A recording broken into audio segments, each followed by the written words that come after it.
নামাজ ছাড়বা না। কারা কারা রাজি আছেন ওয়াদাবদ্ধ হওয়ার জন্য দুটি হাত তুলে আমার আল্লাহরে দেখান।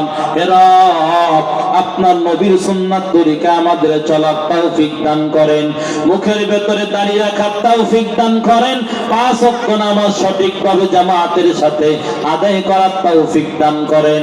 ও আল্লাহ, আমাদের মা বোনদেরকে আপনি কবুল করেন, পর্দায় থাকার তৌফিক দান করেন, স্বামীর খেদমত করার তৌফিক দান করেন, আবেদা সালেহা হিসাবে কবুল করেন। আয় আল্লাহ, যেখানে আমরা যারা হাত তুলেছি, আমাদের মুরব্বীরা যারা কবরবাসী হয়ে গেছে, সকলের কবরের আযাব মাফ করে দেন, সকলের কামাই রুজির ভেতরে আপনি বরকত বাড়ায় দেন, হায়াতের ভেতরে বরকত বাড়ায় দেন। সকলে পড়েন আমিন। আলহামদুলিল্লাহ বলে হাত নামান। আমার ভাইরা, এতক্ষণ তো পড়াইলাম, এবার একটু পরীক্ষা নিয়ে বিদায় করতে চাই। আপনাদের কাছে জানতে চাই, খুশি মনে সন্তুষ্ট চিত্তে জবাব দিবেন।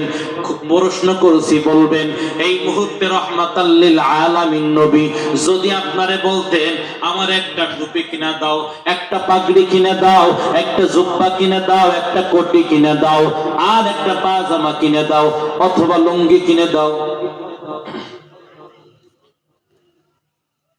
নবী চাইলে দিতেন? এমন অনুভূতি কার কার আছে অন্তরে? তারা একটু হাত তুলে আমার আল্লাহরে দেখান। নবীরে তো দিতে পারবেন না, তবে নবীজি যদি থাকতেন বেঁচে চাইলে দিতেন। নারে তাকবীর, নারে তাকবীর, আলহামদুলিল্লাহ বলে হাত নামা। ও ভাই, নবী তো দুনিয়ার জমিনে আর আসবে